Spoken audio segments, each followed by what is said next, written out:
దేవునికి స్తోత్రం. యేసుక్రీస్తు కృప కలిగిన నామములో గడిచిన ఆదివార దినం నుండి మరొక నూతనకరమైనటువంటి ఆదివార దినంలో దేవుడు మనలందరినీ, మన సంఘాన్ని, సంఘ బిడ్డలను, కుటుంబాలను తీసుకొచ్చిన విధానం బట్టి మొదటిగా ఆయనకు మనమందరం కూడా స్తుతులు స్తోత్రాలు చెల్లించాలి. దేవుడు ఇంతవరకు భద్రపరిచి ఆయన రెక్కల మాటున కాచి కాపాడిన విధానాన్ని బట్టి మనమందరం కూడా ఆయన ఆరాధించాలని, ఈ పరిశుద్ధ ఆరాధనలో మీరందరూ కూడా ఆయన సముఖంలో గడిపే పరిస్థితి లేదు గనుక, దేవుని చిత్తమైతే మరొక ఆదివారంలో ఆయన సముఖంలో గడిపే సమయం ఆసన్నమవుతుంది కనుక, అట్టి గొప్ప స్థితి దేవుడు మరలా మనకు అనుగ్రహించాడు కనుక, ఈ యొక్క లాక్డౌన్కి ఇదే చివరి వారం. రేపు వారం నుంచి మరలా యథావిధిగా ఆరాధించుకోవచ్చు దేవుణ్ణి. దేవుని సముఖంలో పరిస్థితులు అనుకూలపరిచారు ప్రభువారు కనుక, మీరందరూ కూడా ఈ పరిశుద్ధ ఆదివార దినాన్ని నమ్మకంగా, ఆశీర్వాదకరంగా ఆరాధించాలని దేవుని పేట మీ అందరికి కూడా తెలియజేస్తున్నాను. మీరందరూ కూడా ఈ యొక్క కార్యక్రమంను వీక్షిస్తున్నారని ఆశిస్తూ అనేక బిడ్డలకు ఈ కార్యక్రమాన్ని తెలియజేయండి. హనోక్ రాజ్ 9 అనే యూట్యూబ్ ఛానల్లో ఈ యొక్క కార్యక్రమం ప్రత్యక్ష వస్తూ ఉంది కనుక మీరందరూ కూడా వీక్షించండి, అనేక మందికి తెలియజేయండి. అదేవిధంగా ఫేస్బుక్లో కూడా హనోక్ రాజ్ అనే పేజ్లో ఈ కార్యక్రమం వస్తుంది. మీరు అనేకులకు తెలియజేయండి, షేర్ చేయండి. ఈ కార్యక్రమం మీ కుటుంబాలకు, మీకు, మీ జీవితాలకు ఆశీర్వాదకరంగా ఉంటుందని నమ్ముతూ ఈ కార్యక్రమాన్ని ప్రారంభించుకుందాం. అందరూ కూడా తల ఉంచుకుని కళ్ళు మూసుకున్నట్లయితే ప్రార్థనతో ఈ కార్యక్రమం ప్రారంభించుకుందాం. మహోన్నతుడ, జీవముగల తండ్రి, జీవాధిపతి, నీకే స్తోత్రము దేవా. ఇంతవరకు గడిచిన ఆదివార దినం నుండి మరొక శ్రేష్టమైనటువంటి ఆదివార దినంలో తీసుకొచ్చిన విధానంలో మీకే స్తుతులు స్తోత్రాలు తెలియజేస్తూ, నీ రెక్కల మాటను భద్రపరిచి సంరక్షించిన విధానం బట్టి మీకే వందనాలు తెలియజేస్తున్నాము నా రాజా. అయా, పరిస్థితులు ఏవి కూడా అనుకూలంగా లేకపోయినా అనుకూలపరిచి నీ బిడ్డలతో గడపడానికి మాకు ఇచ్చినటువంటి దీవెన బట్టి, కృపను బట్టి వందనాలు తెలియజేస్తూ, బిడ్డలందరూ కూడా వీక్షించడానికి మీరు ఇచ్చినటువంటి యొక్క ప్రతి స్థితిని బట్టి వందనాలు తెలియజేస్తున్నాము తండ్రి. ఈ కార్యక్రమాన్ని చూసే ప్రతి ఒక్క బిడ్డలకు దీవెనకరంగా, ఆశీర్వాదకరంగా ఉంచమని, అంత మాత్రమే కాదు కానీ ఎవరైతే ఇబ్బందుల్లో, సమస్యల్లో, పరిస్థితులు సరిగా లేక కలవరంతో ఉన్నారో అటు బిడ్డలను ఆదరించండి, సరిచేయండి. నీ యొక్క ఆశీర్వాదకరమైన దీవెనలతో కుమ్మరించమని ప్రార్థన చేస్తూ, ఈ కార్యక్రమం అంతట్లో కూడా ఆశీర్వాదకరంగా మీరు నడిపిస్తారని నమ్ముచు, అనేక బిడ్డలను చూడడానికి కృప చూపమని, అనేక బిడ్డలకు ఆశీర్వాదకరంగా ఉండేలాగా ప్రార్థన చేస్తూ, ఈ కార్యక్రమం మీకు దీవెనకరంగా ఉంటుందని నమ్ముతూ, మా ప్రియ రక్షకుడైన యేసుక్రీస్తు కృప కలిగిన నామమున అడిగి వేడుకుంటున్నాము తండ్రి. Amen, amen. మరి కొన్ని పాటలు పాడుకొని దేవుని నామాన్ని మహింపరుచుకుందాం.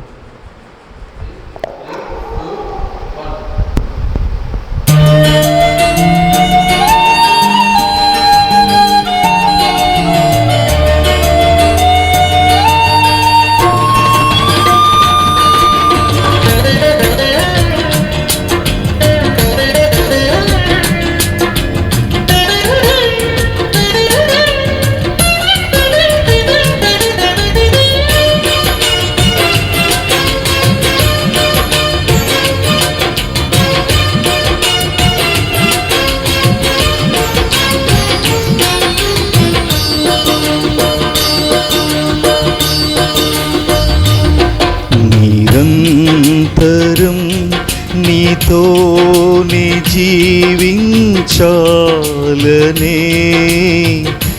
ఆశనన్నిల బ్రతికించుచున్నది. నిరంతరం నీతోనే జీవించాలనే ఆశనన్నిల బ్రతికించుచున్నది. నా ప్రాణేశ్వరా యేసయ్యా, నా సర్వస్వమా యేసయ్యా. నిరంతరం నీతోనే జీవించాలనే ఆశనన్నిల బ్రతికించుచున్నది.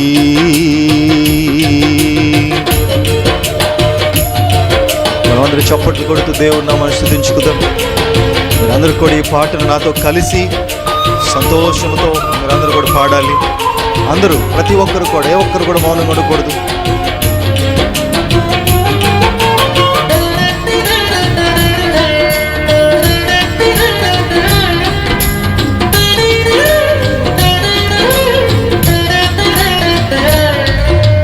చీకటిలో నేనున్నప్పుడు నీ వెలుగు నాపై ఉదయించెను. చీకటిలో నేనున్నప్పుడు నీ వెలుగు నాపై ఉదయించెను. నీలోనే నేను వెలగాలని, నీ మహిమ నాలో నిలవాలని, నీలోనే నేను వెలగాలనే, నీ మహిమ నాలో నిలవాలని, పరిశుద్ధాత్మ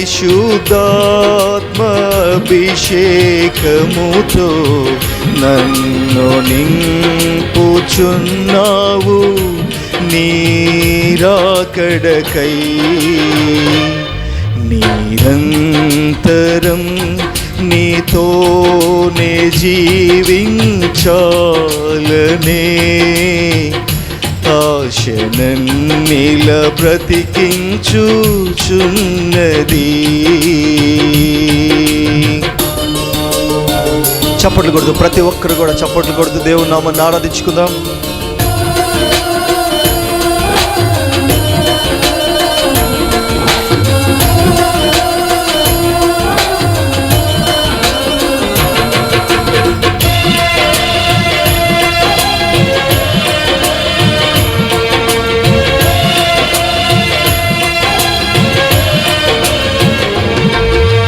నీ రూపము నేను కోల్పోయినా, నీ రక్తముతో కడిగితివి.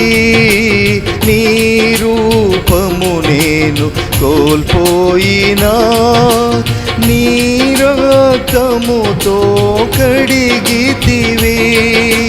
నీతోనే నేను నడవాలని, నీ వలనే నేను మారాలని, నీతోనే నేను నడవాలనే, నీ వలనే నేను మారాలనే, పరిశుద్ధాత్మ వరములతో అలంకరించుచున్నావు.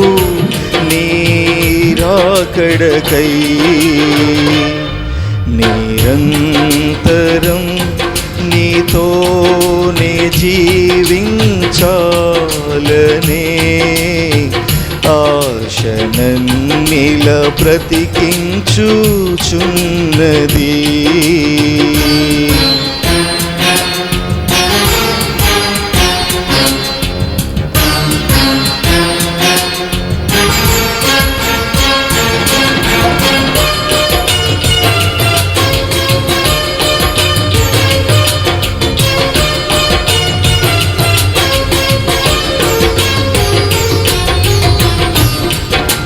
తొలకరి వర్షపు జల్లులలో నీ పొలములోనే నాటితివి.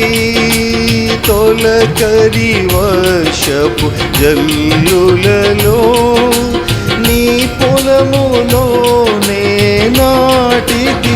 నీలోనే చిగిరించాలని, నీలోనే పుష్పించాలని, నీలోనే చిగిరించాలనే,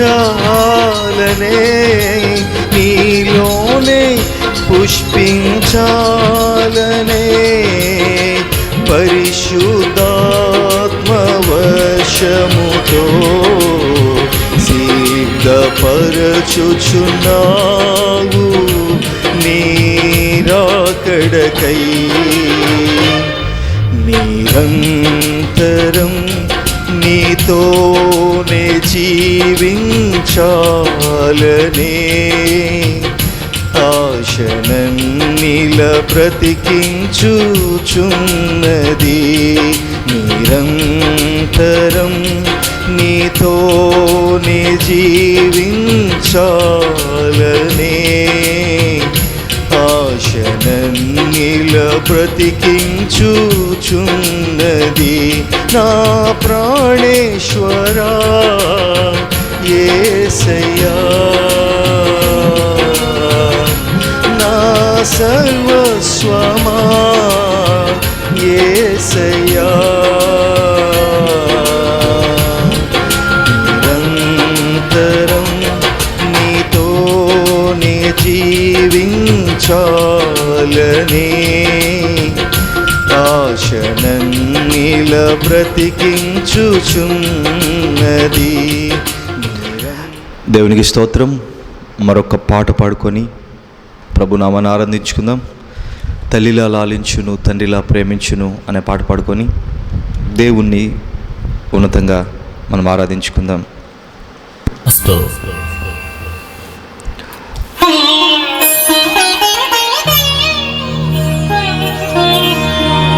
తల్లిలా లాలించును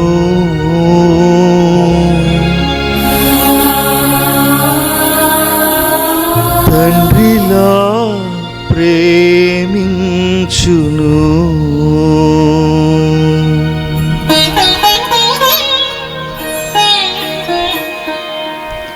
మీరందరూ కూడా నాతో కలిసి చప్పట్లు కొడుతూ దేవుని నామాన్ని ఆరాధించుకుందాం. ఏ ఒక్కరు కూడా మౌనంగా ఉండకుండా చప్పట్లతో దేవుణ్ణి ప్రభువుని మనం అందరం కూడా కలిసి ఆరాధించుకుందాం.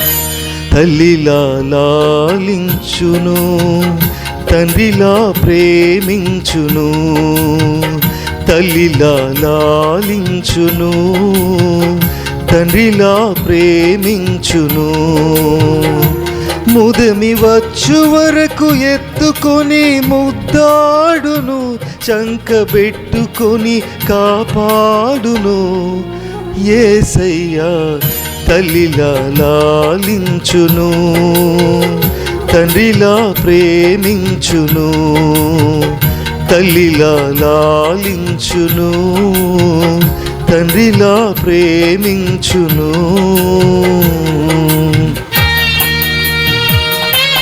అందరూ చప్పట్లతో దేవుని నామాన్ని ఆరాధించుకుందాం.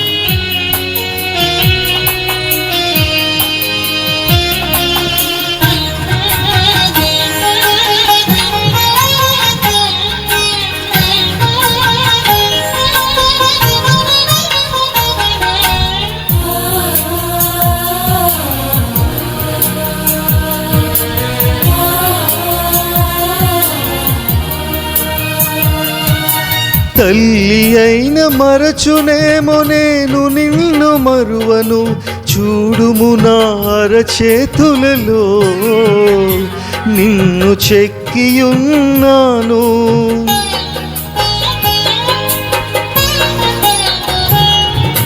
తల్లి అయిన మరచునేమో నేను నిన్ను మరువను, చూడుము నా అరచేతులలో నిన్ను చెక్కియున్నాను.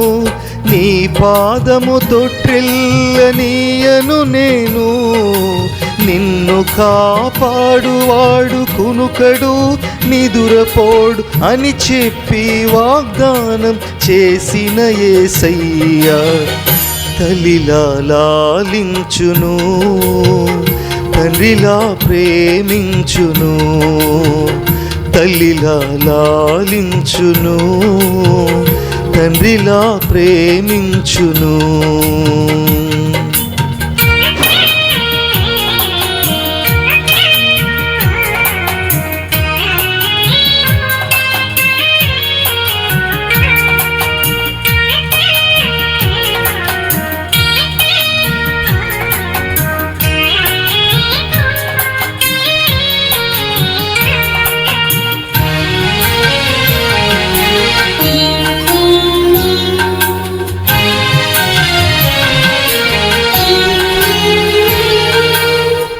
పర్వతాలు తొలగవచ్చు, దద్దరిల్లు మెట్టలన్నీ వీడిపోదు నా కృప నీకు. నా నిబంధన తొలగదు.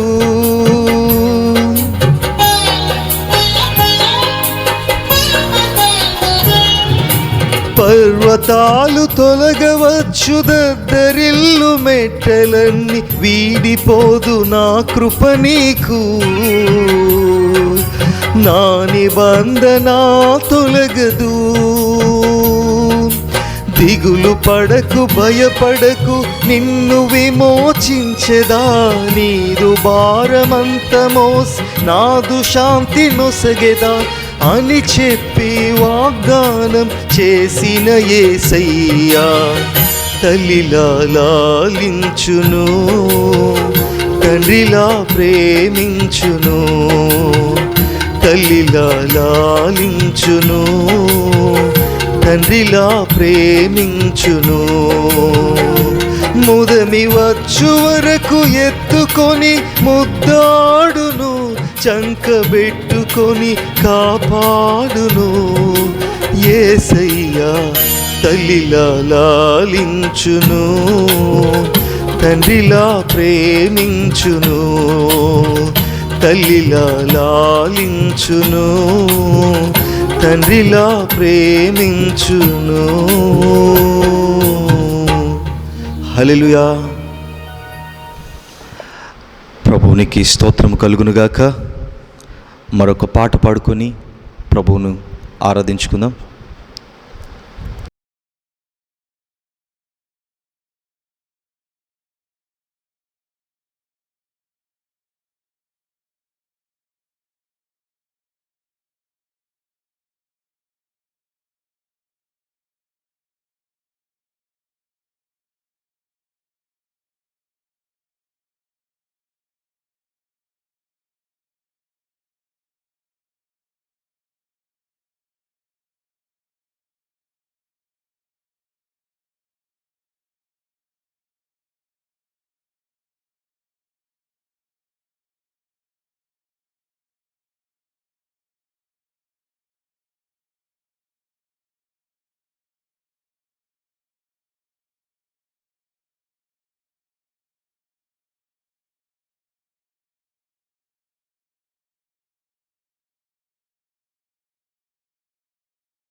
హల్లెలూయా.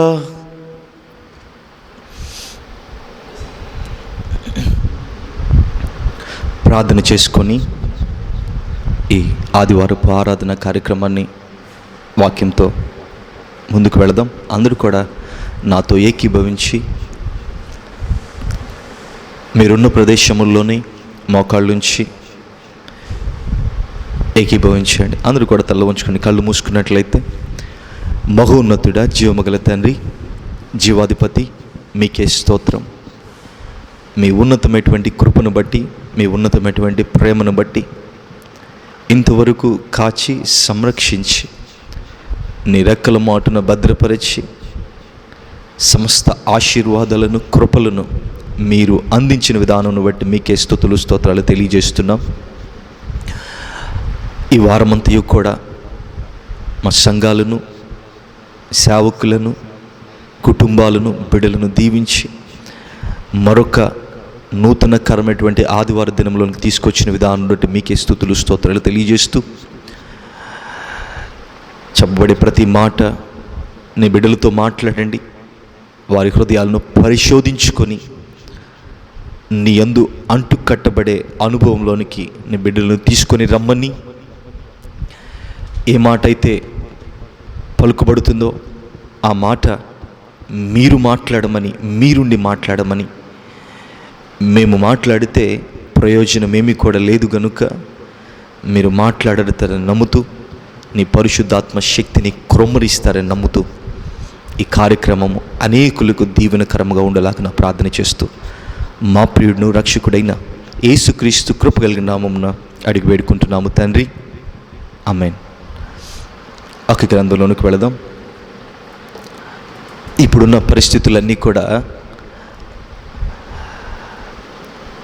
కొద్దిగా కుదుటి పడ్డాయి. ఎందువల్ల కుదుటి పడ్డాయంటే, గడిచిన 3 నెలల నుండి అనేకమైనటువంటి శోధనలతో, రోదనలతో, ఇబ్బందులతో, సమస్యల వలయాల్లో చిక్కుకొనిపోయి ఉన్నాం. మరికొన్ని కుటుంబాలైతే భరించలేనటువంటి శ్రమలు, భరించలేనటువంటి శోధనలు అలుముకుంటూ ఉన్నాయి. మరికొన్ని కుటుంబాల్లో చూస్తూ ఉన్నట్లయితే ఈ కరోనా పరిస్థితులు వారి జీవితాలను అల్లకల్లోలం చేస్తూ, అనుకూలించక, తినక, ఉండి లేక ఉండే అనుభవాల్లో, పరిస్థితుల్లో ఉన్నారు. అయితే దేవుడు మరికొన్ని కుటుంబాలను సంరక్షిస్తూ, కాపాడుతూ, కావలసినవన్నీ కూడా సమృద్ధిని దయచేస్తూ ఉన్నారు. అలా అనంటే దేవుడు పక్షపాతి కాదు, కానీ కొన్ని కుటుంబాలను పరిశోధిస్తున్నారు. కొన్ని కుటుంబాలను పరిశోధనలు తీసుకొని వచ్చి వారిని లేవనెత్తుతున్నారు. అయితే దేవుడు కూడా ఈ దినాన నీతో మాట్లాడవాలనుకున్నటువంటి మాట ఏమిటనంటే, నీవు శోధించబడితేనే సువర్ణంగా మారిపోతావు. నువ్వు శోధించబడకుండా సువర్ణంగా మారాలంటే అది సమంజసం కాదు. ఒక శోధన వచ్చినప్పుడు ఆ శోధనను ఎదుర్కొనే శక్తిని నీవు పొందాలంటే అన్నిటికంటే ముందు దేవుని యొక్క ప్రేమ, కృప, ఆయన యొక్క యోగ్యత, సమాధానం నీ జీవితంలో కలిగి ఉండాలి. అందుకే 1 కొరింథీయులకు రాసిన పత్రిక 10వ అధ్యాయము 13వ వచనంలో ఈ విధంగా రాస్తున్నారు: సాధారణముగా మనుష్యులకు కలుగు శోధన తప్ప మరేదియూ మీకు సంభవింపలేదు. దేవుడు నమ్మదగినవాడు. మీరు సహింపగలిగినంత కంటే ఎక్కువగా ఆయన మిమ్మును శోధింపబడనీయడు. అంతేకాదు, సహింపగలుగుటకు ఆయన శోధనతో కూడా తప్పించుకుని మార్గమును కలుగజేయును. మనుషులకు కలిగే శోధన తప్ప, మనుషులకు కలిగే ఇబ్బంది తప్ప, అంతకంటే అధికమైనటువంటి ఇబ్బందిని దేవుడు మనకి కలుగజేయడు అని అంటున్నాడు. ఈ పరిస్థితులు అలుముకున్నటువంటి పరిస్థితులను బట్టి, ఈ గడ్డు సమస్యలను బట్టి మన జీవితాలు దేవునిలో కొద్దిగా అధికంగా వెళ్ళాలి. గడిచిన విశ్వాస జీవితము కంటే ఇంకా నూతనంగా మన విశ్వాస జీవితాన్ని ముందుకు తీసుకొని వెళుతూ ఉండాలి. ఎందుకో తెలుసా? ఇంతకు ముందైతే పరిస్థితులు అనుకూలముగా ఉండినా కూడా దేవుని సన్నిధిలో మనం ఆరాధించలేదు. దేవుని సన్నిధిలో గడిపే యోగ్యత మనము కోల్పోయాం. అయితే ఈ కరోనా వచ్చి 3 నెలలు అవుతుంది. దేవుడి సన్నిధికి చాలామంది కూడా వెళ్ళలేని పరిస్థితి. ఇంతకుముందు అందరినీ కూడా దేవుని సన్నిధికి రండి, దేవుణ్ణి ఆరాధించండి అని అంటే ఎవరు కూడా ఆరాధించడానికి ముందుకు వచ్చేవారు లేరు, కొంతమంది విశ్వాసులు తప్ప. రేపు వస్తాం, ఎల్లుండి వస్తాం, మరొక నెలలో వస్తాం, ఈ విధంగా మాటలు చెప్పేవారే కానీ దేవునిలో ఆనందించే యోగ్యతను చాలామంది కోల్పోయారు. అయితే ఈ వచ్చినటువంటి విపత్తు వల్ల గడ్డు సమస్యలు, ఇవి గడ్డు సమస్యలను చెప్పుకోవడం కాదు కానీ ఇంకా అంతకంటే ఘోరమైనటువంటి పరిస్థితులు నేడు ఎదురయ్యాయి. అయితే ఇప్పుడు చాలామంది అడుగుతూ ఉన్నారు, ఎప్పుడెప్పుడు సంఘాలు ఓపెన్ అవుతాయి అన్నయ్య? ఈ టీవీల్లో ఆరాధన చూసే కంటే ఆత్మీయంగా లేవవి, అవి ఎంతసేపు చూస్తున్నా ఏదో టీవీల ముందు కూర్చొని చూస్తున్నామనే ఉంది కానీ అవి ఆత్మీయంగా మా హృదయాలను ముందుకు తీసుకెళ్లే విధంగా లేవన్నయ్య, ఎప్పుడెప్పుడు తీస్తారు, ఎప్పుడెప్పుడు నేను రావాలి అని అడుగుతూ ఉన్నారు చాలామంది. అప్పుడు నేను అన్నాను కొంతమందితో, ఏమ్మా, ఆలయాలు తెరిచి ఉన్నప్పుడు, బాగున్నప్పుడు, ఆరాధన జరుగుతున్నప్పుడు రమ్మంటే రేపు వస్తాను, ఎల్లుండి వస్తానన్నయ్య, ఆ పై వారం ఇంకొక నెలలో వస్తాను అని సాకులు చెప్పి తప్పించుకున్నావే, మరి ఈరోజు ఎందుకు నీకు రావాలనిపిస్తుంది అని అంటే దానికి కొంతమంది బిడ్డలు చెబుతున్న సమాధానం ఏమిటో తెలుసా? పరిస్థితులు మాకు అర్థమవుతున్నాయి. మేము అనుకోలేదు ఇలాంటి పరిస్థితి ఒక్కనాడు వస్తుందని. ఎన్నోసార్లు ఎన్నో వాక్యాలు విన్నాము కానీ ఈ అనుభవంలో మేము ఎప్పుడు కూడా లేము. సమస్యలు, చిక్కుముడులు, శోధనలు, కలవరాలు కలుగుతూ ఉన్నప్పుడు ఒక్కసారిగా భయమేసింది అన్నయ్య. ఎందుకంటే ఇంత ఘోరమైనటువంటి విపత్తు మునిపెన్నడూ కూడా మేము చూడలేదు, మునిపెన్నడూ కూడా రాలేదు. ఒకవేళ వచ్చినా అవి రాష్ట్రానికో, జిల్లాలకో, లేకపోతే గ్రామాలకో, పట్టణాలకే పరిమితం అవుతున్నాయి. కానీ ప్రపంచం అంతా కూడా అల్లకొల్లం అవుతుందంటే దాన్ని బట్టి మా హృదయాలను దేవుని యొక్క సన్నిధిలో ఆయన పాదముల చెంత ఉండాలని ఇష్టపడుతున్నాము, పశ్చాత్తాపడుతున్నాం.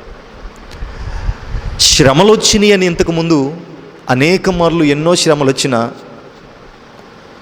దేవుడు కలుగు చేస్తున్నాడేమో, మమ్మల్ని ఇంకా పరిశోధిస్తున్నాడేమో అని దేవుని సన్నిధికి రాలేక మానుకొని ఉన్నాము.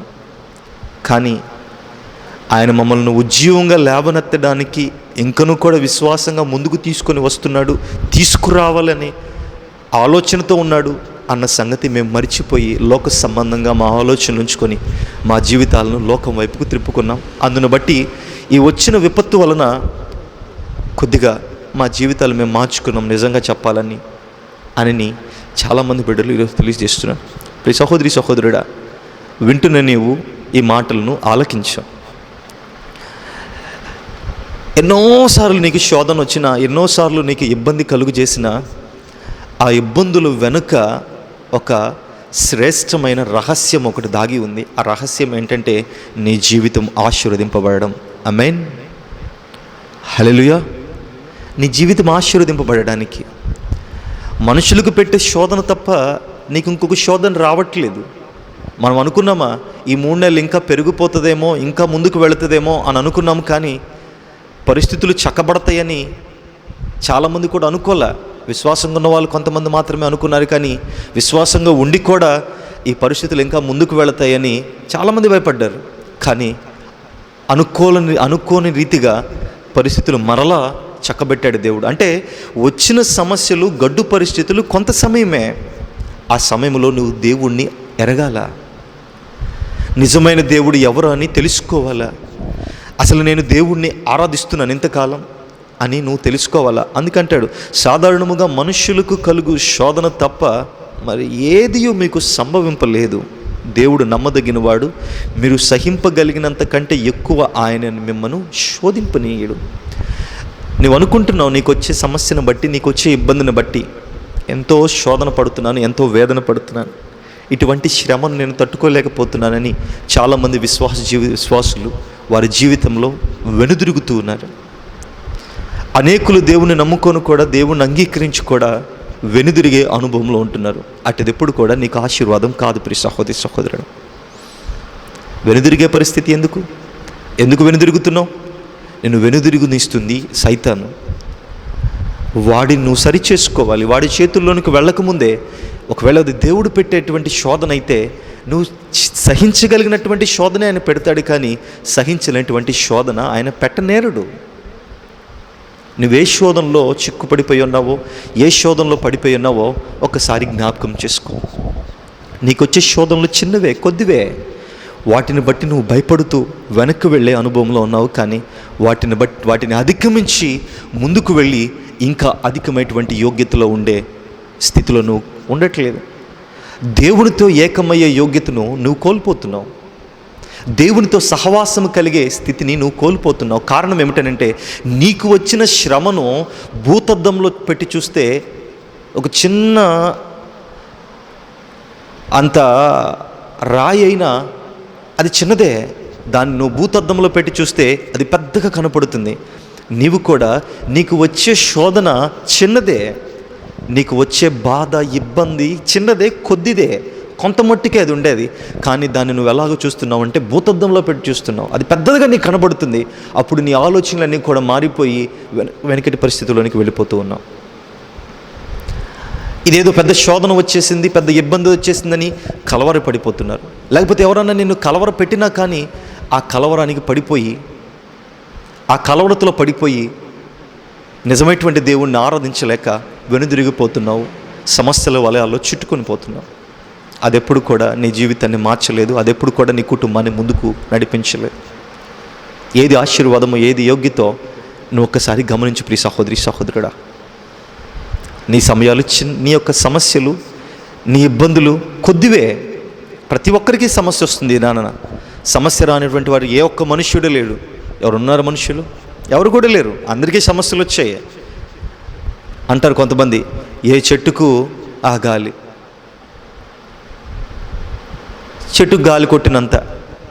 అలాగే నీ సమస్య, ప్రతి ఒక్కరికి సమస్యలు ఉన్నాయి నాన్న. అందును బట్టి నీ సమస్యలను బట్టి, నీ నిట్టూర్పులను బట్టి నువ్వు దిగజారిపోయి లోక సంబంధంగా అయిపోయే అనుభవంలో నీవు ఉండకూడదు. నువ్వు మోయగలిగినటువంటి భారమే ఆయన నీ మీద పెడుతూ ఉన్నాడు. నువ్వు ఆ భారాన్నే మోయలేక వెనుదిరుగుతూ ఉన్నావు. ఈ సహోదరి సహోదరుడా, దేవుడు నీకు ఒక శ్రేష్టమైనటువంటి తరుణాన్ని ఇస్తున్నాడు. ఆ తరుణంలో నీవు నమ్మకంగా ఉండాలని. ఆ సమస్యల వలయంలో నువ్వు చిక్కుకొని పోయి లోక సంబంధంగా మారిపోయి విగ్రహారాధికులుగా, దుర్మార్గులుగా, దురాశలు కలిగి లోక సంబంధంగా జీవిస్తూ దేవుణ్ణి విడిచిపెట్టి లోకం చుట్టూ తిరుగుతూ నీ జీవితాన్ని పతన వ్యవస్థలో తీసుకొచ్చుకుంటున్నావేమో. ఒక్కసారి జాగ్రత్త. నువ్వు విశ్వాసివే, యోగ్యంలో జీవించే అనుభవంలో నీవు ఉన్నవాడివే. మరి నీకు వచ్చినటువంటి చిక్కుముడిని నువ్వెందుకు విడిపించుకోలేకపోతున్నావు? దేవుడు కూడా నీకు వచ్చిన సమస్యను అధిగమించి ముందుకు తీసుకొని వస్తున్నాడు. అది కొద్ది మట్టుకే పెడుతున్నాడు. దాని వెనుక ఆశీర్వాదం అనేకమైనటువంటిది ఉంది. అది నువ్వు గమనించలేకపోతున్నావు. ఈరోజు చాలామంది క్రైస్తవ బిడ్డలు కూడా అది ఎరిగి కూడా, అలాంటి వాక్యాలు విని కూడా, అలాంటి సంగతులు తెలుసుకొని కూడా, చూచి కూడా ఇంకా అదే రోత బ్రతుకులు, అదే పరిస్థితుల్లో బ్రతుకుతున్నారు. ఎందుకు అని అంటే, వారిని దేవునితో సహవాసం చేసే అనుభవము లేకుండా ఉంటుంది. నువ్వు దేవునితో సహవాసం చేయి. సమస్యలు ఎన్ని వచ్చినా, ఎన్ని పరిస్థితులు అలుముకున్నా నేను దేవుడు కాపాడతాడు. యోబును చూసారా? మీరు యోబును చూసినట్లయితే యోబుకే మనం తక్కువ? సమస్తము యోబుకున్నాయి. ఊజ్ దేశమందు నిజంగా చెప్పాలంటే ఈ యొక్క భూమి మీద 4 భాగాలు ఉన్నాయంటే, ఒక భాగం 4 భాగాలను విడదీసి ఒక భాగం ఉంటే, ఒక భాగం అంతట్లో కూడా ధనికుడు, యోగ్యుడు యోబు. యోబు గురించి విని మోషే తన అత్తగారి ఇంటి యొద్ద ఉంటూ యోబు గురించి రాస్తూ ఉంటాడు. ఏమని రాస్తూ ఉంటాడంటే, అంత గొప్ప మనుష్యుడు మరెవరు, అంత గొప్ప యథార్థవంతుడు మరెవరు కూడా లేడు. మరి అంత గొప్ప యథార్థవంతుడు, అంత గొప్ప నీతిమంతుడు, అంత యోగ్యుడైనటువంటి యోబుకే అన్ని శ్రమలు, అన్ని ఇబ్బందులు కలుగుతూ ఉన్నాయి. బిడ్డలు వెళ్ళిపోయారు.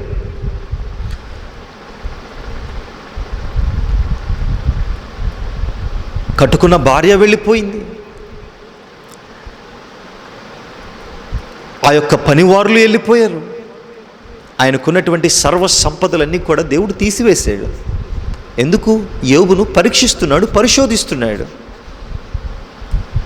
ఆయన్ను కూడా తన యొక్క విశ్వాసాన్ని యోబు ఎప్పుడు కూడా తన నోటి మాటతో కూడా ఎప్పుడు కూడా దేవుణ్ణి దూషించడానికి ఇష్టపడలేదు. ఎందుకంటే దేవుణ్ణి నమ్మాడు యోబు, దేవుణ్ణి అంగీకరించాడు. ఆయన నిజమైనటువంటి రక్షకుడని ఆయన తెలుసుకున్నాడు. ఆయనతో సహవాసం చేయడానికి యోబు ఇష్టపడుతున్నాడు. అది ఏ గడ్డు సమస్య అయినా, ఏ ఇబ్బందికరమైనటువంటి సమస్య అయినా, ఏ రోదన శోధన అయినా, ఏ నిట్టూర్పు అయినా, చివరకు నా మరణమైనా సరే ఆయనతోనే ఉండాలి, ఆయనలోనే ఉండాలి అని యోబు ఆశపడుతూ ఉన్నాడు. అందును బట్టి ఎక్కడ కూడా యోబు పాపం చేయలే. యోబుకు వచ్చినటువంటి పరిస్థితి చెప్పాలంటే, ఒక స్కాలర్ మాట్లాడుతూ తన యొక్క పుస్తకంలో రాస్తూ ఈ విధంగా అంటాడు. యోబుకు వచ్చినటువంటి ఆ పరిస్థితిని లాజరు యొక్క స్థితితో ఆ దగ్గరగా పోలుస్తూ ఉన్నాడు. ఎలాగ పోలుస్తున్నాడంటే, కురుపులు లాజరుకు ఏ విధముగా వచ్చినాయో అంతకంటే అధికమైనటువంటి పరిస్థితి యోబుకు. శరీరము నిండా గుల్లలు, అరికాలు మొదలుకొని నడినెత్తి వరకు ఎక్కడ కూడా ఇంచైన స్థలము లేకుండా ఆ కురుపులతో నిండిపోయినప్పుడు, కనీసం చిల్ల పెంకు పెట్టుకొని గీక్కోవడానికి, గోక్కోవడానికి కూడా ప్రదేశం లేనటువంటి అంత ఘోరముగా ఆ యొక్క శరీరం అంతా కూడా నిండిపోయినప్పుడు ఆ బూడిదలో పండుకొని దేవుడికి మొరపెడుతున్నాడు. ఆ బూడిదంతా కూడా ఆ ముఖం మీద ఒంటింట వేసుకొని ఆ యొక్క ఆ పట్టలో కప్పుకొని ఆ గోతంలో చుట్టుకొని ప్రభువుని మొరపెడుతున్నాడు. అయ్యా, నా ప్రార్థన అంగీకరించు. తన దగ్గరకు వచ్చినటువంటి ముగ్గురు స్నేహితులు కూడా యోబుని అనేక విధముగా ప్రశ్నిస్తున్నావు, కానీ యోబు ఎక్కడు కూడా తన మాట ద్వారా కూడా పాపము చేయడానికి ఇష్టపడలా. కారణం ఎందుకంటే దేవునితో సహవాసం చేస్తున్నాడు యోబు. అందును బట్టి యోబుకు వచ్చినటువంటి అనేక సమస్యలు, అనేక స్థితిగతులు ఎన్ని ఎదురొచ్చినా అన్నీ కూడా వెళ్ళిపోయినా కానీ దేవుడు ఉన్నాడు, ప్రభువు ఉన్నాడు, ఆయన నన్ను చూస్తున్నాడు అని నమ్మకంతో ముందుకు వెళుతూ ఉన్నాడు. నాకొచ్చే సమస్య చిన్నదే, అంతకంటే ఘోరమైన సమస్య ఆయన పడుతున్నాడు కదా అని యోబు జ్ఞాపకం చేసుకుంటూ తన జీవితాన్ని ముందుకు తీసుకొని వెళుతూ ఉన్నాడు. తప్పిదము చేయలా, పాపము చేయలా, అయోగ్యుడిగా బ్రతకలా, లోక సంబంధంగా జీవించలా. అయ్యో, దేవుడు ఎంత ఘోరమైనటువంటి వ్యాధిని, రోగాన్ని, స్థితిని, నా కుటుంబాన్ని తీసివేశాడు, నా కుమారులను తీసివేశాడు, నా భార్యను తీసివేశాడు, నా ఆస్తిపాస్తులు తీసివేశాడు అని యోబు ఎక్కడ కూడా దేవుణ్ణి ప్రశ్నించలా. యోబు అంటాడు, ఆయన ప్రశ్నించే అర్హత నాకు లేదని. కానీ ఈరోజు నీవు యోబు కంటే పెద్ద సమస్యలు నీకు రావట్లా, యోబు కంటే భయంకరమైనటువంటి స్థితిగతులు నీకు కలగట్లా. కానీ నువ్వేమనుకుంటున్నావు తెలుసా? నీకు కలిగే కొద్ది సమస్యను బట్టైనా, నీకు కలిగే కొద్దిని స్థితిని బట్టి, కొద్దిగా ఇబ్బందిని బట్టి లోక సంబంధంగా మారిపోతున్నావు, దేవుళ్ళలో నుంచి వెనక్కి వస్తూ ఉన్నావు. అది నీకు ఎలాగ ఆశీర్వాదం అవుతుంది? ప్రియ సహోదరి, సహోదరుడా, అది నీకు ఆశీర్వాదం అవ్వదు. నువ్వు దేవుని కోసం నిలబడాలన్నప్పుడు నిలబడటమే. పౌలు నిలబడుతున్నాడు. చావైన బ్రతుకైనా ఆయన కోసమే. నా కంఠములో ప్రాణం ఉన్నంత వరకు, నా చివరి శ్వాస వరకు ఆయనతోనే ఉంటాను, ఆయనతోనే బ్రతుకుతాను అని అంటున్నాడు. నువ్వెవరితో బ్రతకాలని తీర్మానం చేసుకుంటున్నావు ఈ రోజున? తీర్మానం చేసుకొని కూడా ఎలాగో వెనుదిరుగుతున్నావు ఒక్కసారి జ్ఞాపకం చేసుకో.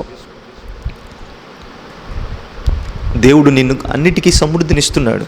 భయంకరమైనటువంటి శోధనలు, రోదనలు నీకు పెట్టట్లా, నువ్వు సహింపగలిగినంత వరకే. నేను కూడా అనేక మార్లు ఇప్పటికి కూడా అప్పుడప్పుడు కూడా అనుకుంటూ ఉంటాను, వచ్చే శోధనలు, రోదనలు ఎప్పుడు సమస్యలే. ఎప్పుడు ఏ రోజు ముందుకు వెళ్ళే, ప్రశాంతంగా వెళ్ళే అనుభవం ఎప్పుడు కూడా ఉండుండేది కాదు. ఈ రోజుకు కూడా ఎప్పుడు రోదన, ఏదో ఒక పరిస్థితిలో, ఏదో ఒక నింద, ఏదో ఒక సమస్య, ఏదో ఒక ఇబ్బంది, వాటిని బట్టి ప్రతిదినము ఆయనకు మొర్ర పెడుతూ కొన్ని మార్లు ఎందుకు వచ్చామయ్యా ఈ సేవలోకి, ఈ పరిచర్యలోకి, ఇన్ని నిందలు, ఇన్ని అవమానాలు, ఇన్ని దూషణలు పడటం కంటే మరలా వెనక్కి వెళ్ళిపోతే సరిపోతుంది కదా అని అనేక మార్లు, అనేక రాత్రులు, నిద్రలేని రాత్రులు గడిపి ఆయనకు మొర్ర పెడుతున్నప్పుడు ఆయన చెప్పే సమాధానం ఒకటే: నేను ఉన్నవాడును, అనువాడును. ఆయన ఉన్నవాడు, అనువాడు. నేనుండగా నీకెందుకు? నేను నిన్ను పిలుచుకున్నాను, నేను నిన్ను ఏర్పాటు చేసుకున్నాను. వచ్చేవి కొద్దిగే. సైతాను వాడు ఏ విధముగైనా నీ విశ్వాస జీవితంలో నీవు ఉంటే యోగ్యకరంగా, సేవలోనో, విశ్వాస జీవితంలోనో, నమ్మకమైనటువంటి జీవితంలో నాతో సహవాసం నువ్వు కలిగి ఉంటే వాడికి ఎప్పుడు కూడా ఇష్టం లేదు.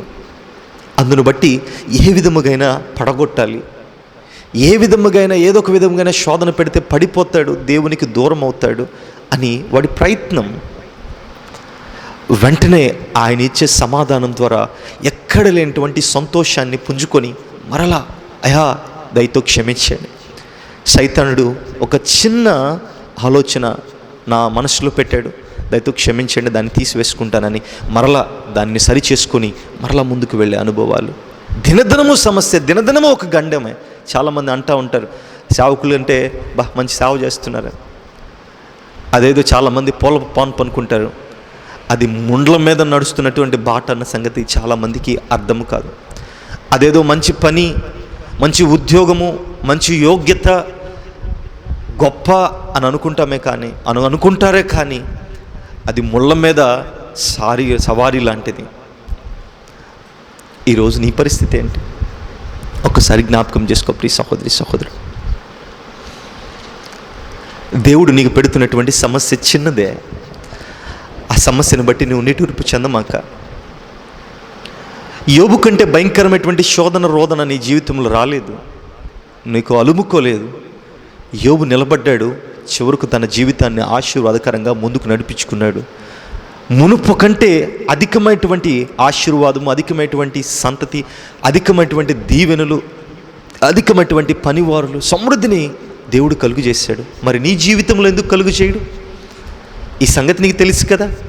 ఇలాంటి మాటలు దేవుని యొక్క లేఖనాల్లో ఎన్నో మాటలు, ఎన్నో మార్లు, ఎన్నో వాక్యాలు వింటూ ఉన్నావు కదా. మరి వింటూ ఉన్నప్పుడు నీకెందుకు ఆదరణ కలగట్లేదు? నువ్వు నిజముగా నీ హృదయాన్ని దేవునికి అప్పచెప్తే దేవుని యొక్క మాటలు నీకు ఆదరణ కలుగు చేస్తాయి. దేవుని మాటలు నీకు ఆదరణ కలుగు చేయట్లేదు అని అంటే నువ్వు దేవునికి దూరముగా ఉన్నావు, నువ్వు దగ్గరకు లేవు. ఆయనకు నువ్వు దూరం అయిపోతేనే నీ జీవితము అంధకారమయమైపోతుంది.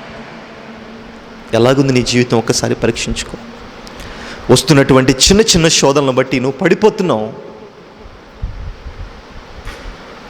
వస్తున్న చిన్న చిన్న ఇబ్బందులను బట్టి నువ్వు కుంగిపోతున్నావు, నిరుత్సాహపడుతున్నావు, కుంగిపోతున్నావు. కానీ మనుషులు ఎవరైనా ఏదైనా సహాయం చేస్తారని వారి వైపు చూస్తున్నావు, లేకపోతే ఇంకెవరైనా తెలిసిన వారు ఏదైనా ముందుకు తీసుకొని వెళతారేమో, దీన్ని సరి చేస్తారేమో. అది కోర్టు సమస్య కానీ, లేకపోతే నీ వివాహ సమస్య కానీ, నీ ప్రేమ సమస్య కానీ, లేకపోతే నీ కుటుంబ ఇబ్బంది కానీ, మరి ఏదైనా సరే దాన్ని బట్టి నువ్వు కృంగిపోతున్నావు. ఎవరైనా ఏదైనా చేస్తారేమో, అది ఆర్థిక ఇబ్బంది కానీ అని ఎవరైనా ఏదో చేస్తారని నువ్వు వారి వైపు చూస్తున్నావే కానీ వారందరికంటే ముందు ప్రభువు వారి వైపు చూసే యోగ్యతను నువ్వు మర్చిపోతున్నావు. నీకు తెలుసు ప్రభు వారి దగ్గరికి వెళితే రక్షణ దొరుకుతుంది, ఆశీర్వాదం దొరుకుతుంది, సమస్యలన్నీ కూడా తీరుతాయని నీకు తెలిసి కూడా మనుషుల వైపు చూస్తున్నావు. కారణం ఏమిటనంటే దేవుడు ఎక్కడో ఉన్నాడు కదా. తెలిసి తెలిసి తెలిసి తెలిసి తప్పు చేస్తూ ఉన్నావు. తెలిసి తెలిసి చేసి తిని ఎన్నెన్నో పాపములు, తలచి తలచి చూచినా దొరకవు నా దోషములు, తలచి తలచి చూచినా దొరకవు నా దోషములు. తెలిసి తెలిసి మనం పాపం చేస్తూ ఉన్నాం. ఎందుకు తెలిసి పాపం చేస్తున్నాం? అది పాపం అని తెలుసు కదా. దేవుడు పెట్టినటువంటి శోధన అది మనకు తెలుసు కదా. ఇది దేవుడు పెడుతున్నాడో సైతాను పెడుతున్నాడో మనకు ఒక అవగాహన ఉంది దేవుని యొక్క మాటల ద్వారా, క్రైస్తవులు ఉన్నటువంటి ప్రతి ఒక్కరూ కూడా. కానీ వాటికి దినదినము పడిపోతూ ఉన్నాం. కుటుంబంలో శోధన వచ్చిందండి, చిన్న సమస్య వచ్చింది, భార్యాభర్తల మధ్య ఒక చిన్న ఇబ్బంది వచ్చింది అనుకోండి,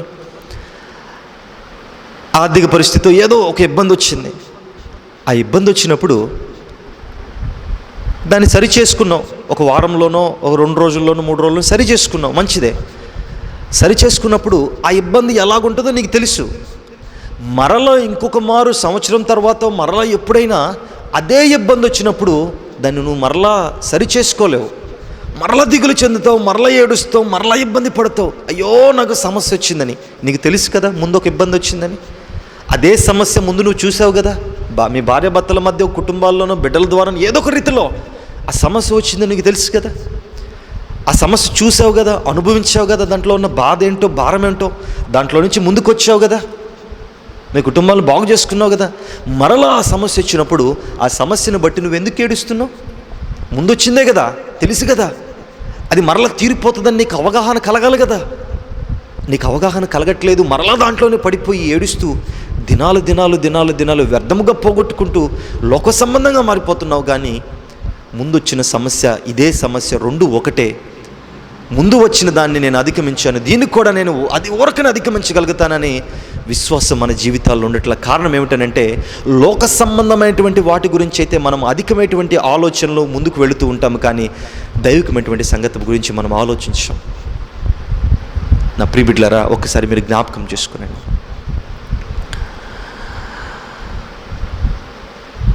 వచ్చిన సమస్యలు ఎప్పుడు కూడా ఉంటాయి, శోధనలు రోదనలు ఎప్పుడు కూడా ఉంటాయి. అవి ఉన్నాయంటేనే నువ్వు విశ్వాసంగా ముందుకు వెళ్ళగలుగుతావు. అవి నీ కుటుంబంలో నీ బిడ్డల్లోనో ఆ సమస్యలు ఉంటేనే నువ్వు ఇంకా ముందుకు వెళుతూ ఉంటావు. అందుకే పౌలు భక్తుడు అంటాడు, నా శరీరంలో ముళ్ళుంది. ఆయన ముళ్ళు పెట్టాడు. ఎందుకు ముళ్ళు పెట్టాడు? మనము ఎప్పుడు సంతోషంగా ఉంటే దేవుణ్ణి ఆరాధించలేం. మన హృదయంలో ఎప్పుడు కూడా ఏదో ఒక ముళ్ళు ఉండాలా. ఆ ముళ్ళును గాయాన్ని రేపుతూ ఉండాలా. రేపుతున్నప్పుడు బాధ కలిగినప్పుడే దేవుడి చెంతకి వస్తాము, ఆయన ఆరాధిస్తాం. మరి కొంతమంది అయితే ఆ వచ్చిన సమస్యను, వచ్చిన శోధనను, ఇబ్బందిని బట్టి వెనుదిరుగుతారు, లోక సంబంధులుగా మారిపోతారు. దేవుడు నన్ను ఇంకా ఆశీర్వదించట్లేదు, ఎన్ని మార్లు మొర్రపెట్టినా నా ప్రార్థన వినట్లేదు, ఎన్ని మార్లు ఆయన్ను అడిగినా నా స్థితిని బాగు చేయట్లేదు అని వెనుదిరిగి లోక సంబంధంగా మారిపోయి వారి జీవితాలను భ్రష్టత్వంలో జీవించుకుంటూ లోక సంబంధంగా మారిపోయే అనుభవాల్లో జీవిస్తూ ఉన్నారు. నీ జీవితం ఎలాగుందో ఒక్కసారి సరి చేసుకో ప్రియ సహోదరి సహోదరుడు. నువ్వు సహింపగలిగినటువంటి శోధనే, నువ్వు భరించగలిగినటువంటి భారమే ఆయన పెడుతున్నాడు, కానీ అంతకుమించిన భారం ఆయన ఏం పెట్టట్లేదే. ఎందుకు పెడుతున్నాడు ఆయన? నేను ఇంకను కూడా సువర్ణంగా మార్చాలని. బంగారం చూడండి, మీరు పెట్టుకునే ప్రతి బంగారము, మీ మెడలో వేసుకునేటువంటి నగలు కానీ, మీ చేతికి పెట్టుకునేటువంటి ఉంగరాలు కానీ, ఏవైనా సరే బంగారము, అది అంత సువర్ణంగా అంత చక్కగా అందంగా మారాలంటే దాని వెనక ఎంత పనితీరు ఉంది, ఎంత పనుంది. అది కొలిమిలో వేయబడాలా. ఆ కొలిమిలో వేసినప్పుడు అది ఆ మంటకు తట్టుకోవాలా. ఆ కొలిమిలో నుంచి ఆ కంసలు దాన్ని బయటికి తీసి ఆ యొక్క ఇనుము మీద పెట్టి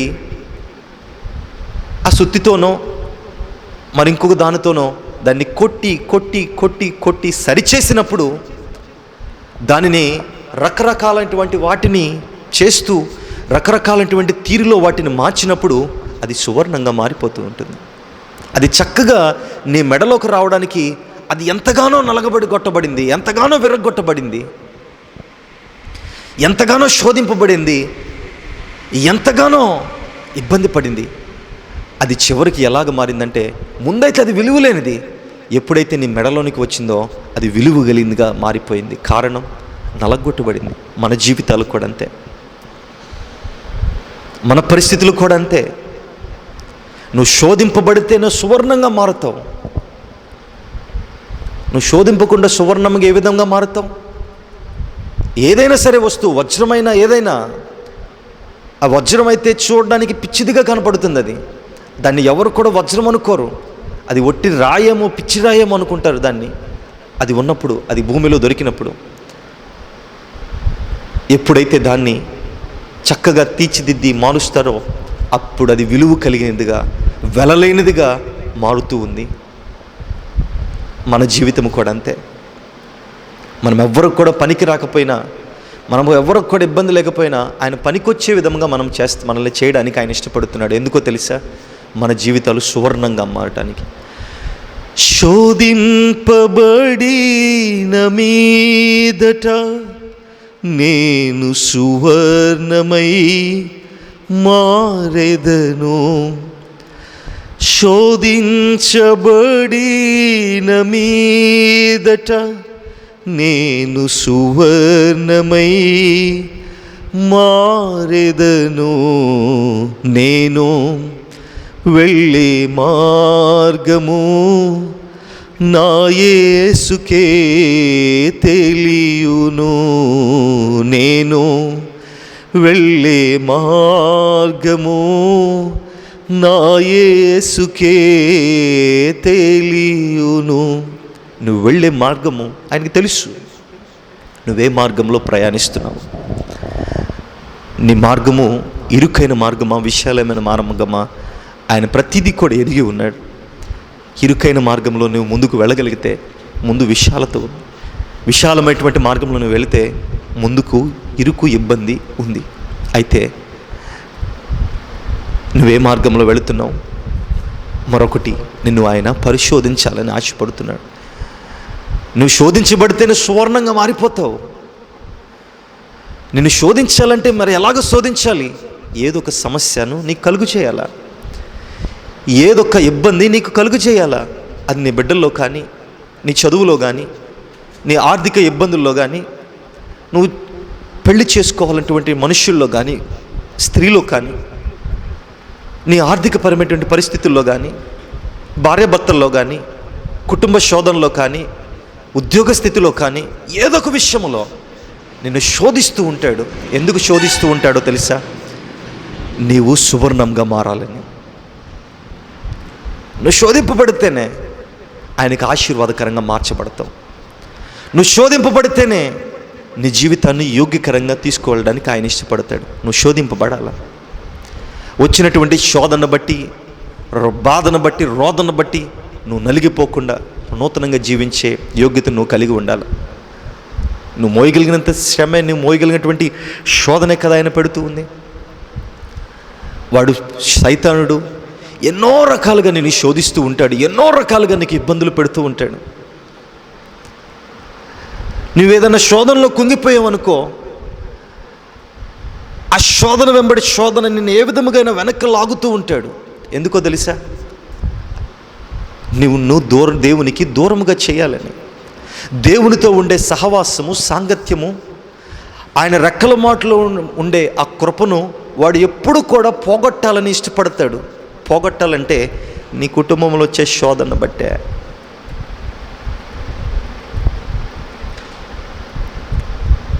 వాడికి అవకాశం ఇవ్వకూడదు నువ్వు, కానీ నువ్వు అవకాశాన్ని ఇస్తున్నావు. పైకైతే వచ్చిన శోధన నేను భరిస్తున్నాను, అధిగమిస్తున్నాను, ముందుకు వెళుతున్నాను అని నువ్వు అనుకుంటున్నావే, కానీ నువ్వు ముందుకు వెళ్ళట్లేదు, దాన్ని అధిగమించట్లేదు.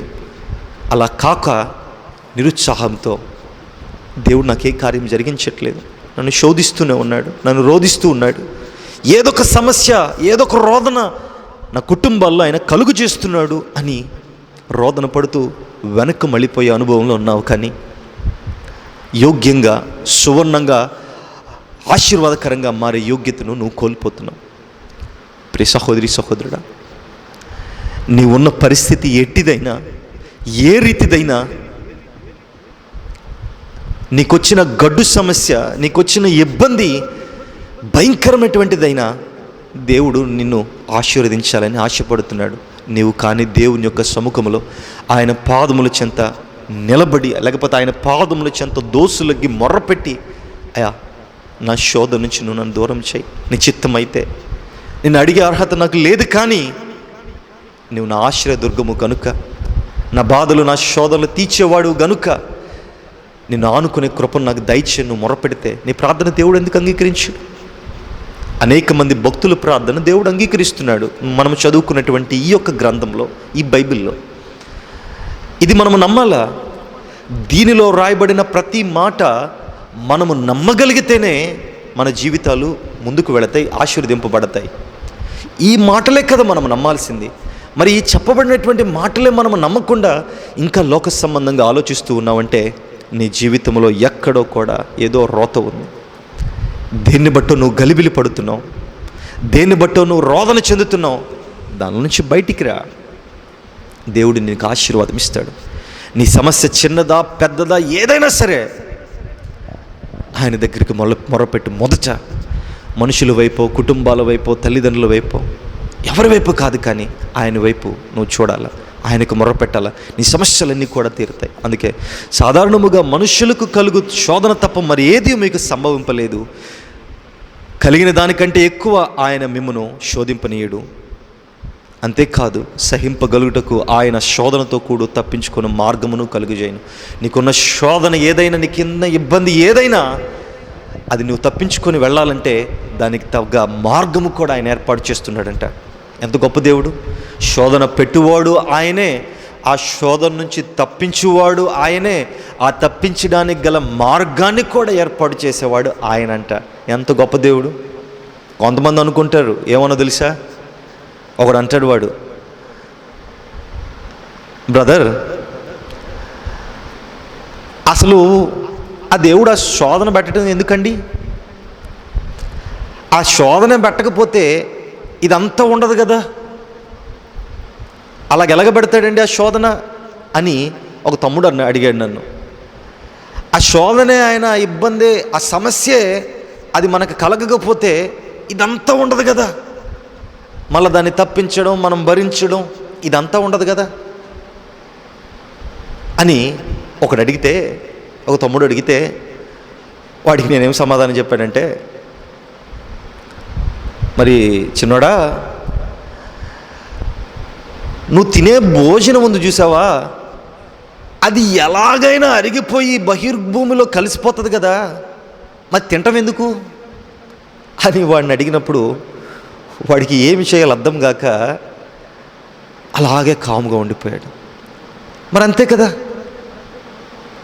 దేవుడు పెట్టడం ఎందుకు, మరలా సరిచేయడం ఎందుకు, మరలా మార్గం చూపించడం ఎందుకు అని వాడు అడిగినప్పుడు, మరి ఈ యొక్క శరీరానికి, ఈ యొక్క పొట్టకు ఆహారం తినడం ఎందుకు, మరి మరలా అది కూడా, అదంతా కూడా అరిగిపోద్ది కదా, మరలా ఆహారం తినాలి కదా, జీవితాంతానికి సరిపడ ఆహారం తినలేం కదా,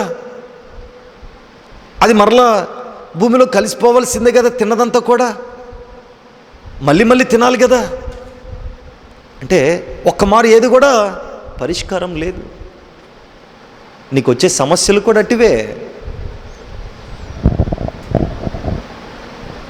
ఆ సమస్యను బట్టి నీవు అధిగమించడానికి దేవుడు కావాల్సిన శక్తిని, బలం ఇస్తాడు. నీ దేవుడి దగ్గర ఆయన పాదముల చెంత మీద పడు.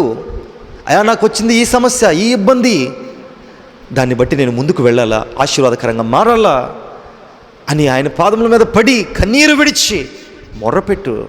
అలా మొర్రపెట్టకుండా కొత్త కొత్త ఆలోచనలు, కొత్త కొత్త మాటలు, కొత్త కొత్త రకాలుగా మాట్లాడితే నువ్వు దేవుని ధిక్కరించినటువంటి అనుభవంలో ఉంటున్న దానివి.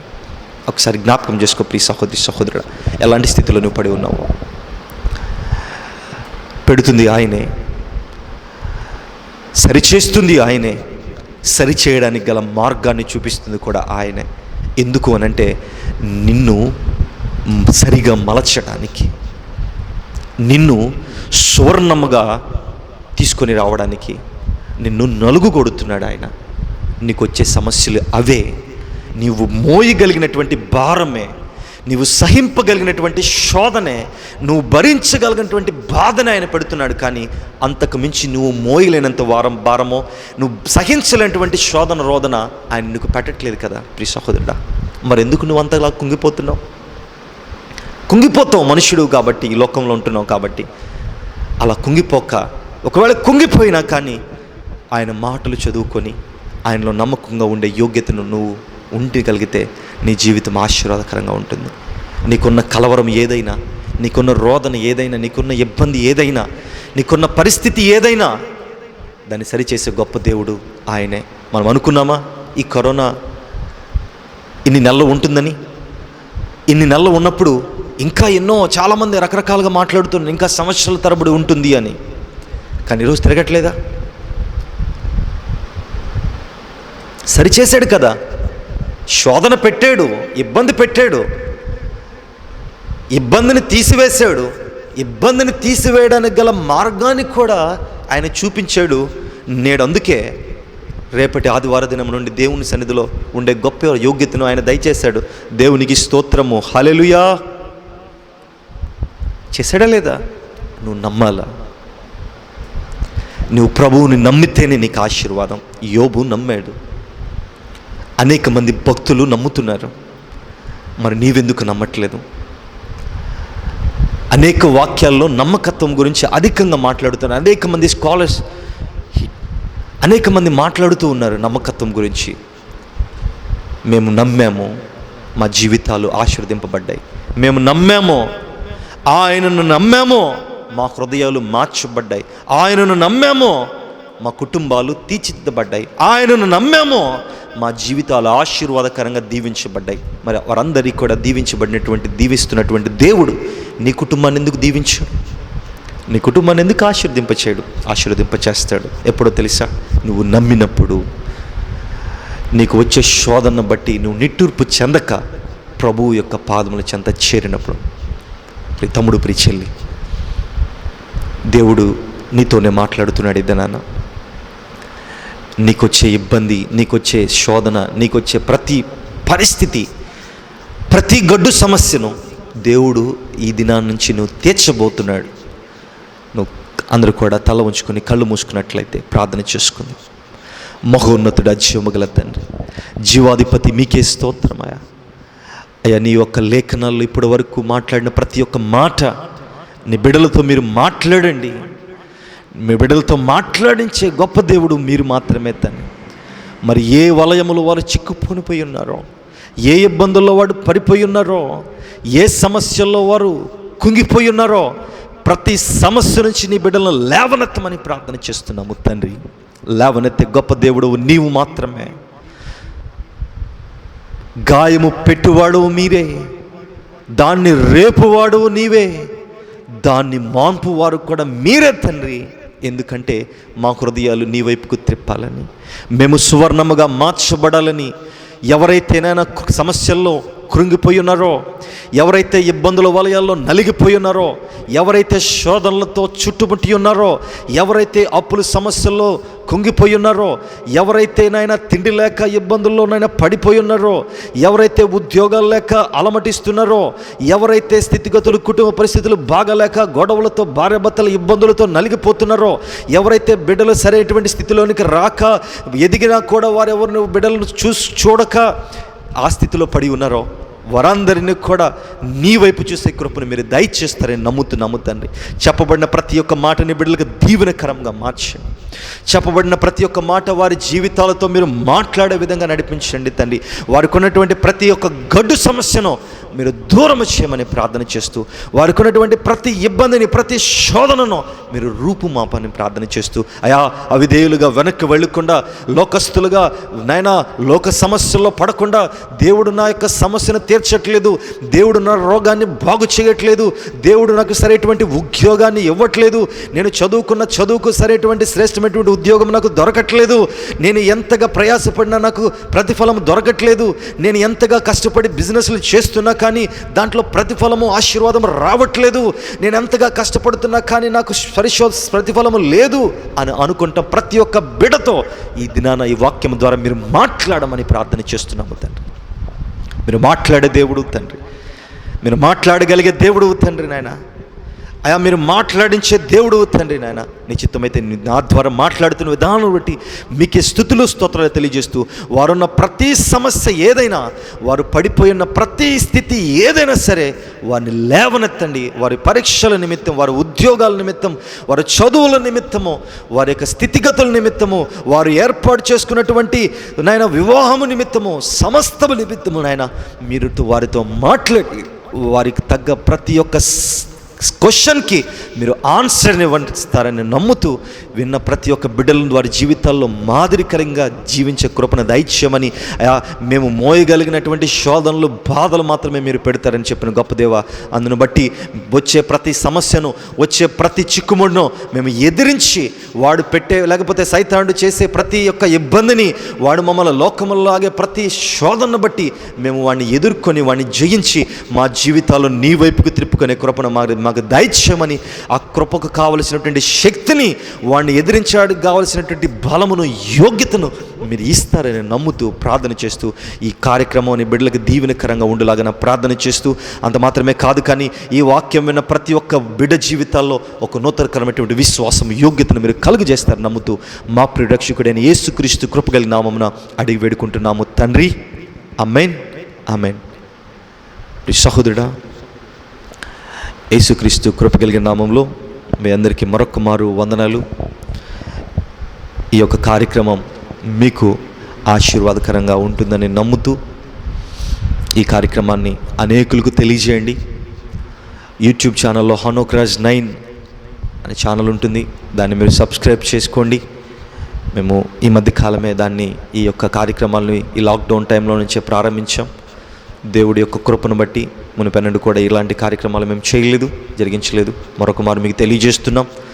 ఈ కార్యక్రమాన్ని మీకు దీవెనకరంగా ఉంటుందని నమ్ముతున్నాం. అదేవిధంగా ఫేస్బుక్ పేజ్లో కూడా హనోక్ రాజ్ అనే పేజ్ ఉంటుంది, దాన్ని మీరు ఫాలో అవ్వండి, ఇంకా అనేకులకు తెలియజేయండి. ఈ యొక్క సేవను ఇంకను కూడా మీరు ముందుకు తీసుకొని వెళుతారని నమ్ముతూ, మీ ప్రార్థనలో జ్ఞాపకం చేసుకునండి.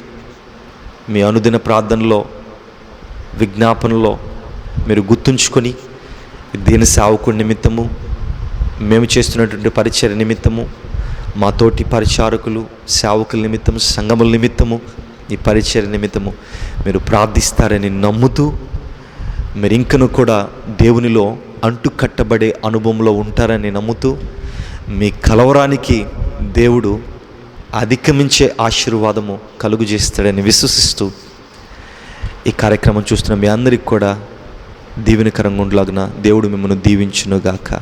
ఆమేన్, ఆమేన్.